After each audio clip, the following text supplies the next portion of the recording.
We'd like to welcome each and every individual to Voices of Integrity podcast for the PB Church.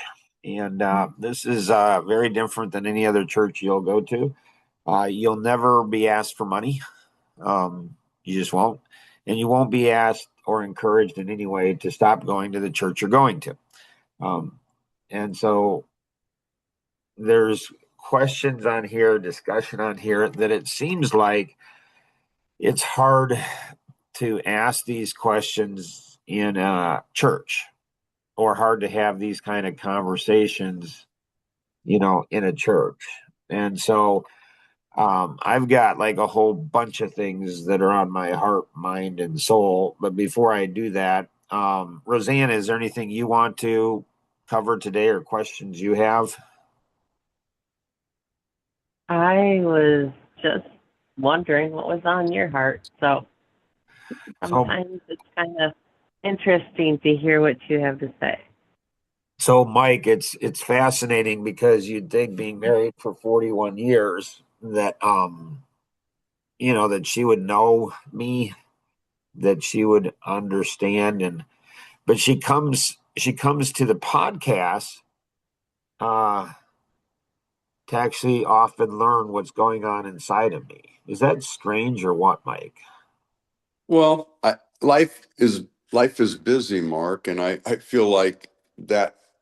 Yeah, that might seem strange, but at the same time, that's you have that opportunity, and it's nice that she's doing that. I mean, I, I find myself not having time to talk to my wife at times, even though we're making plans to go to Florida and all that other stuff, and it's other stuff gets in the way. It seems like.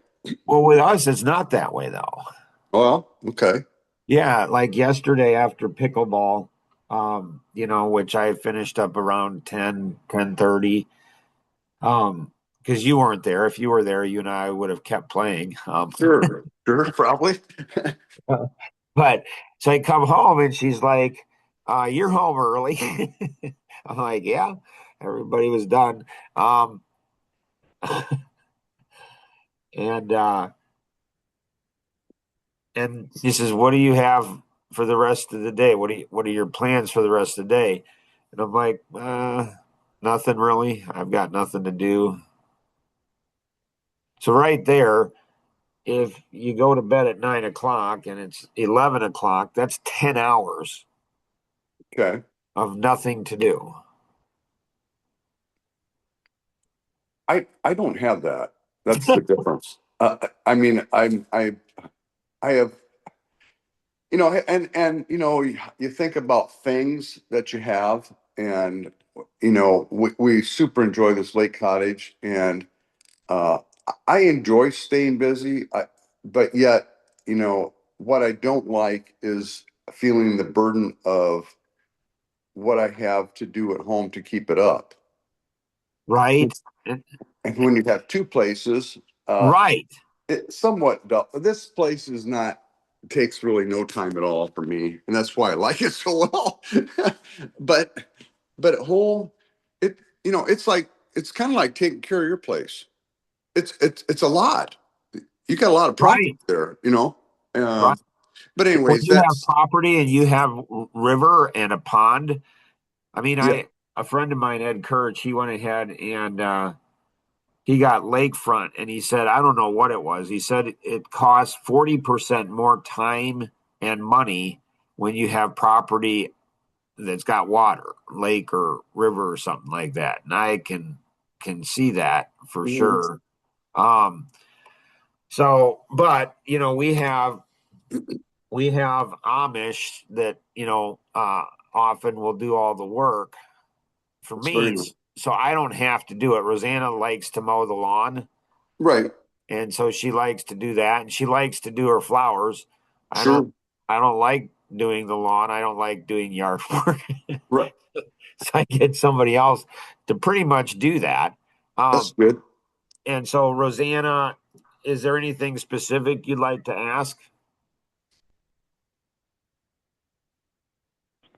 Well, many times I ask you what you're thinking and you say a lot, but a lot doesn't answer my question. Well, we obviously can't go ahead and share now because this is only 30 minutes and not 30 hours. And so if you go ahead and like, there's a lot, right? I mean, I come back from whitewater rafting. That's a class 5 plus with my son, Ben, who's 27 years old.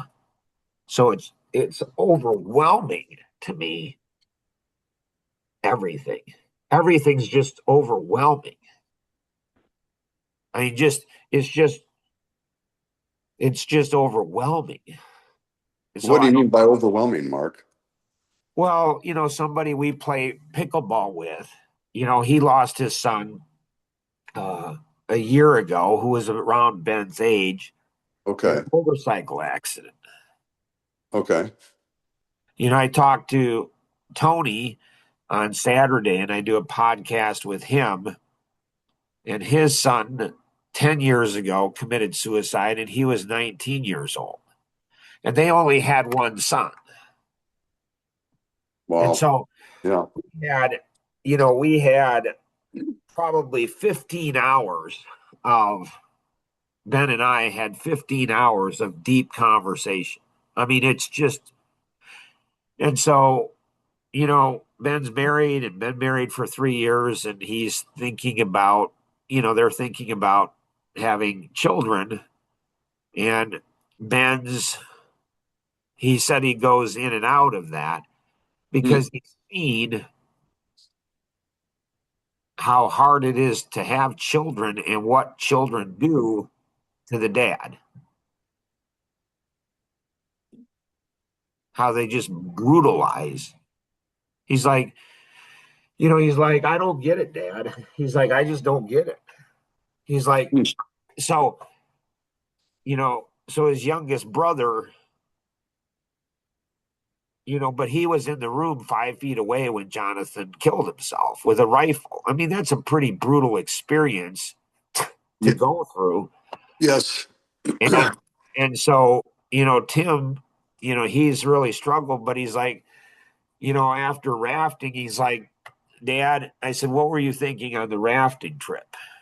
And he's like, well, one of the things I was thinking is how cool it is to have a 62-year-old dad that can actually do a class 5 and be fine with it, and then go hiking and keep up with me. Like, how many people, like, how, he's like, and so I get to go on vacation. You don't care what we do, like anything. Like, we can sit around, we can go out, we can do anything. So let me get this straight. He's like, I get to go ahead and go on my dad, 62. I can do anything and he can keep up with me. And he pays for pretty much the whole thing. And I get to do everything I want. Like, I just don't, I don't get some of the other kids. I just don't get it. Right. And so when you have 15 hours of plus of deep conversation with a 27-year-old son, um, it's overwhelming. And Yeah. there's others out there that have lost their sons. And so Rosanna, like, there's that. Then you've got the spiritual dimension with, like Mike, like our second or third conversation. Like, I talked to him, and he's like, I don't know, we're talking, and it goes deep fast. Like, it's just really deep, really fast. And he's like, you know, I, people are dying and going to hell, and what are we doing? That's what I heard him say. Maybe he didn't say those exact words, but it's That's like he's got this heart. Like, people go to church and there's all these Christians around them, and they feel good about somebody walking down an aisle, but do they give money? But it's almost like, so, like, if what we were taught is true, you it, you know you're a sinner, okay? You believe that Jesus Christ died on the cross and paid the penalty for your sin, and you accept him into your life to be your Lord and Savior. If that's what it is, it's pretty simple. It's not like it's Ben on the raft. Like, why would the other kids, and some of them would, but they're usually pregnant. So Sure. have a hard time going with dad. They'd like to, but if you're pregnant, you probably shouldn't be doing whitewater rafting. And so, and so it's like what it, and he said, all you got to do to be around dad is like just be humble and grow. Like those are the two requirements. Like, like just be humble and grow. And so, like that whole trip, Rosanna, everything's in slow motion. So it's overwhelming. But then there's all these people that are dying and going to hell. And what am I doing about it? And so there's that. And then you got the other kids. You got that. And then Tony, you know, he, he's got all the stuff he's doing with his son, where he's built a nonprofit organization for friendship or for kindness and, raising money to go ahead and help kids with ADHD and parents with ADHD. I think a number of our kids have had ADHD, and we didn't. I don't know. We pushed through it. Whatever, they're pushing through it. But so, and then there's all these people at pickleball, and it's like are they going to hell? Well, Mark, that's a good question. I mean, I don't think I don't know that answer without talking to him, but I I feel the burden like I shared with you and like you're sharing, but I don't feel like it's my total responsibility to make it happen. Now, and let me just add to that. I do and I don't. I feel it, but I don't.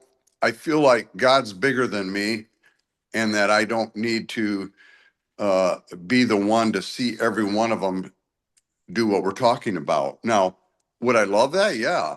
When I moved But to Indiana, northern Indiana, when we moved here 4 years ago, I don't know, a year into it, there were three Amish kids that died. Uh, yeah, in Room Springer, they were out drinking.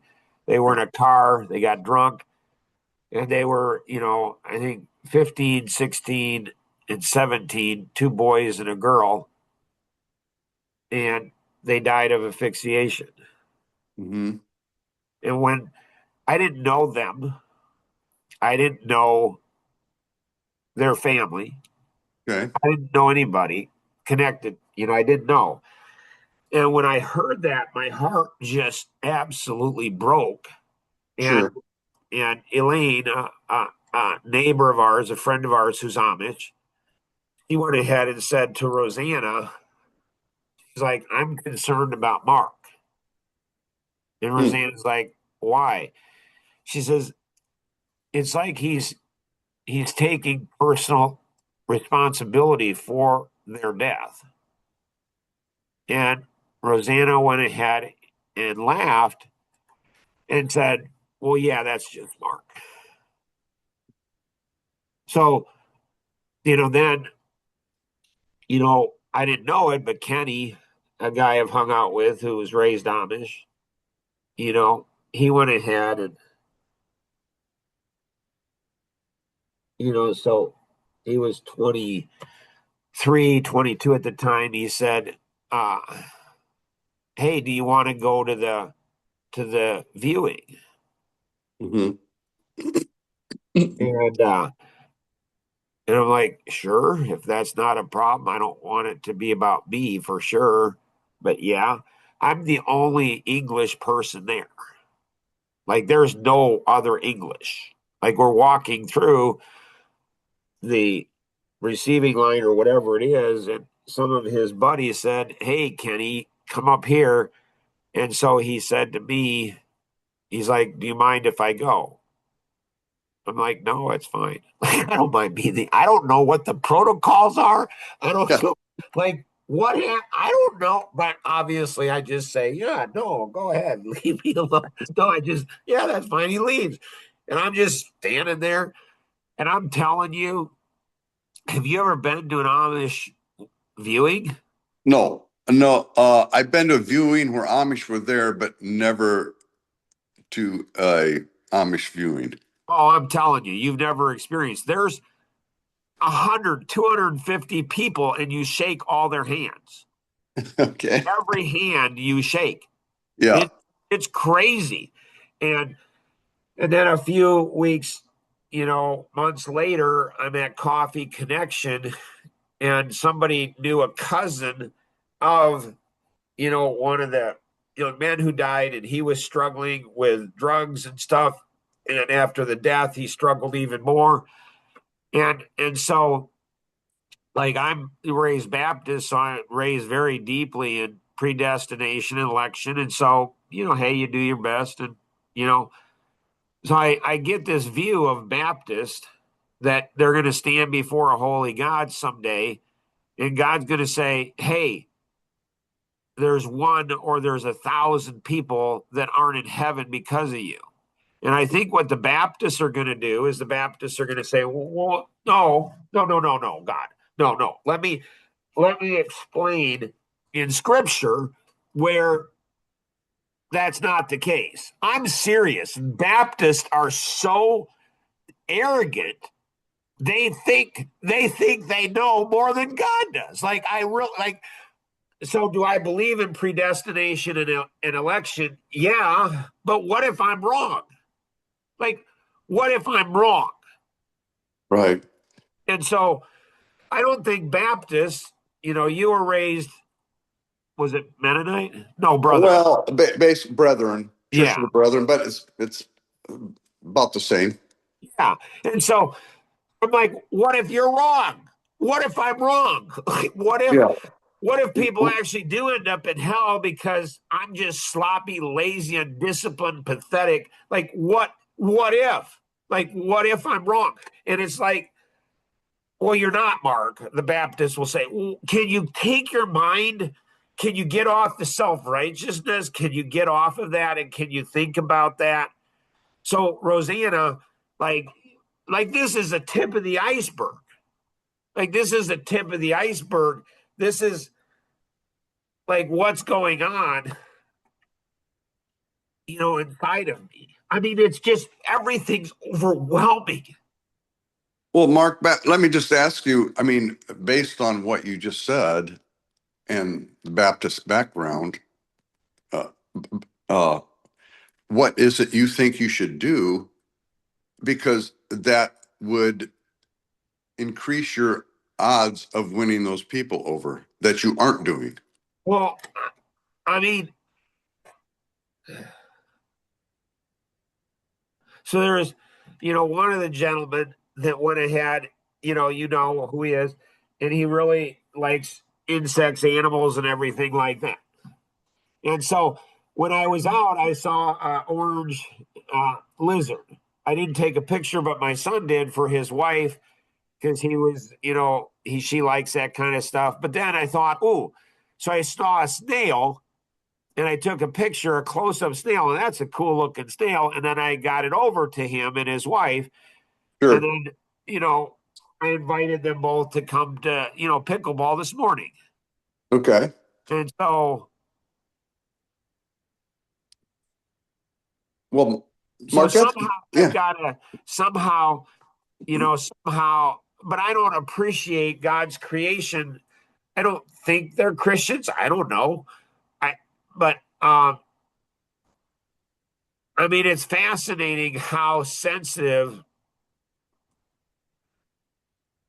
people are, and so how little things like what you said was courageous at pickleball when, that gentleman died that was like 63 or something. And, you know, another, another friend said, that was interesting what Mike said. So people are listening. So how do you go ahead? How do you get it into a deep conversation? Yeah, well, and then again, is that the proper place to do it when we're playing pickleball? I think the key there Well, might the be, guy could die like that, like like that, like anybody could die on the pickleball court. oh yeah, you're right. I'm So, not saying, well, Mark, I'm just saying, I'm thinking more of, are they going to be more receptive there? Now, I think what you've done, for example, and I like to do that with the snail. I mean, uh, they can relate to that. So it's kind of like I mentioned to you before. I like to talk to people and find what their interests are, and then that's a stepping stone into actually having them feeling safe with talking with you or me more. Okay, and then you could say, I'm not saying this is a thing to say, but I'm just coming to my mind. I'm thinking, hey, isn't it great how God created all these things, all these creatures, and they all interact and they all have a purpose? right, and so I And so that Mark, that would just be, I'm not saying you go beyond that, but I'm just saying little things like that. Because assuming we're going to continue to see them, we can add to that maybe. And you're going to know when they may respond, they may roll their eyes, they may not do anything, but at least you're going to have an idea, maybe somewhat where they're at. But so you might get a conversation, you might get a statement back that, well, yeah, that we just kind of evolved. And I said, then you know what? Well, hey, sometime maybe we ought to talk about that. right, I don't and so know. there's a whole bunch of things, and so there's a what I was planning on doing before Rosanna disrupted the whole thing, and you know, like I was planning on talking about kindness versus being nice, and Yes. Tony went ahead and like being nice is often politeness, appearance, and avoiding conflict. Being kind is deeper. Kindness requires intention, empathy, courage, and action. And Yeah. so I listened to that twice this morning again, just because I knew you were going to talk about that. That is who is that guy? I didn't know him before, but who was it? I think it was Tony. He was very familiar. This guy's got, I don't know, millions of followers. So I had never heard of Okay. the guy before, but I'm not really into that thing. But Tony, he knew of this guy. And I guess he's really, popular. Okay. And I can understand why if he's got more than one of these out there. Sure. Okay. And so, so I mean,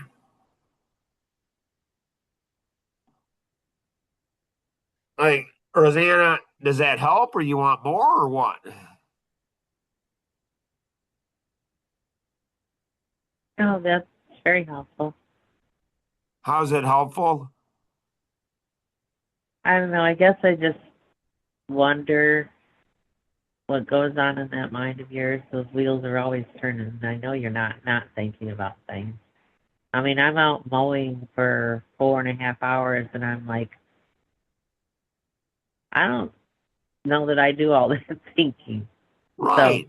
I mean, And and I don't know if that's good or bad. I have no idea. I mean, some days I wish I could be like that. Just don't think about anything.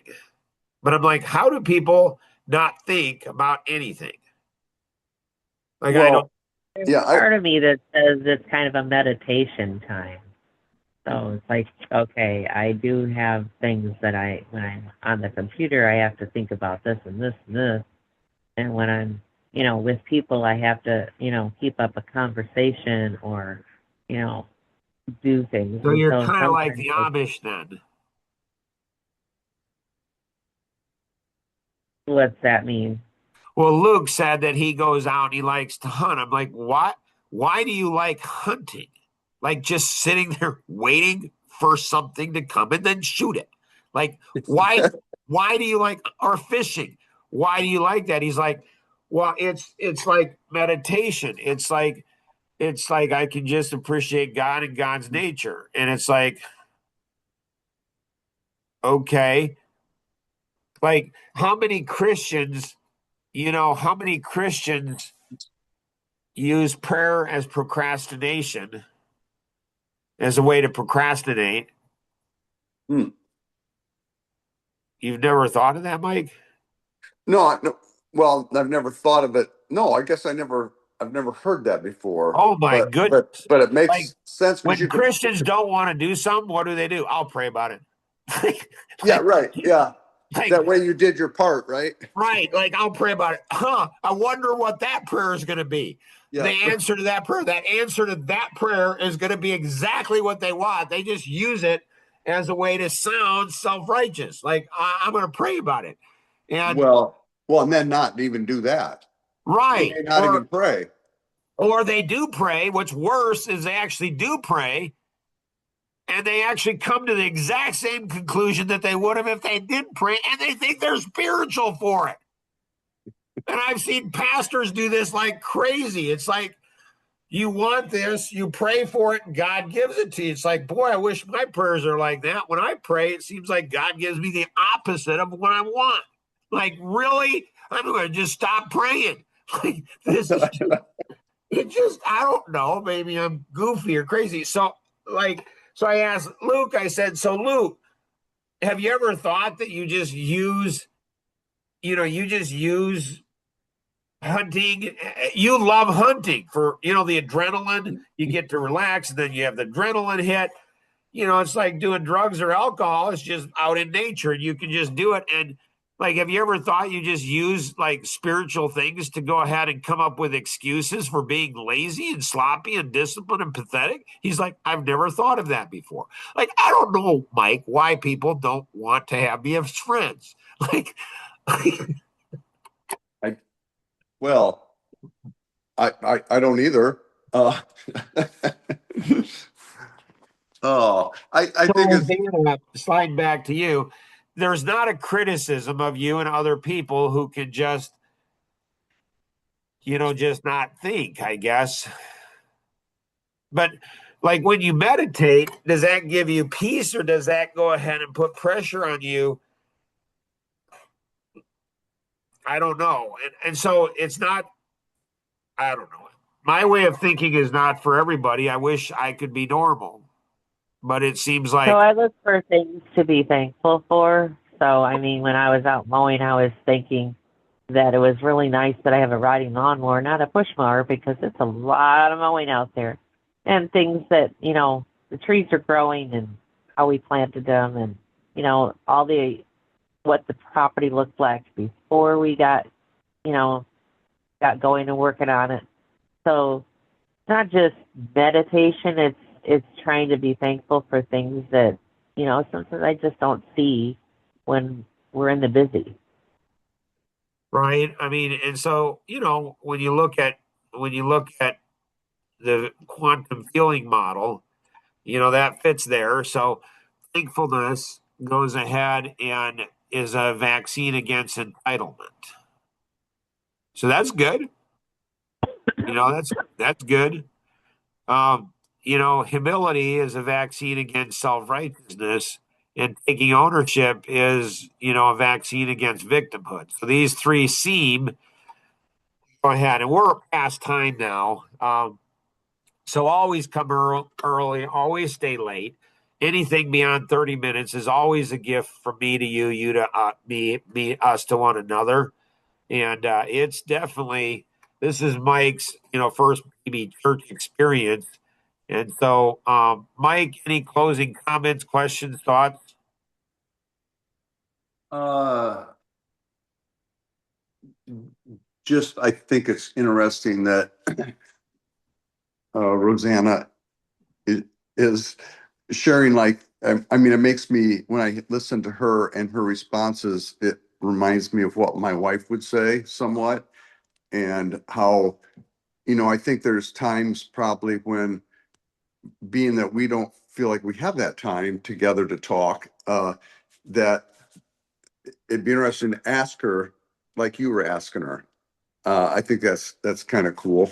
And this is a way for you guys, whether it's, you're looking at each other right now, or whether you're not, it doesn't matter. It's you're hearing each other.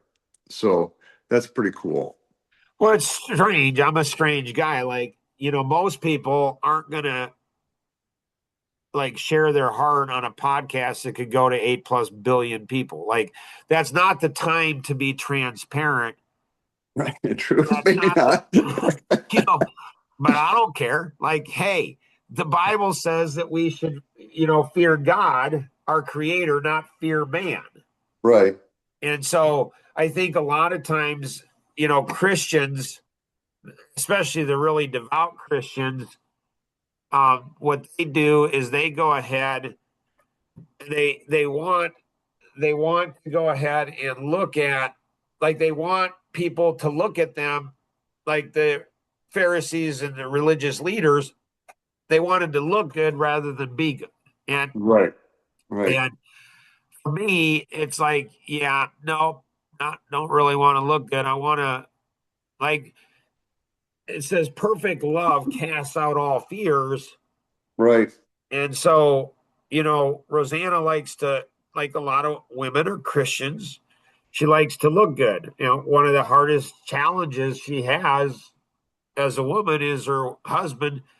He doesn't care. He's socially autistic. And so if he looks bad, like, he's fine. Like, you just Sure. have a strange husband.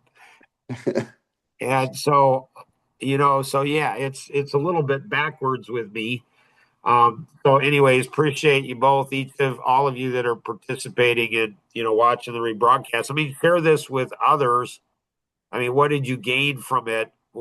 Hopefully it motivates you to action. Like, hopefully you're like, what should I do? Like we should do something.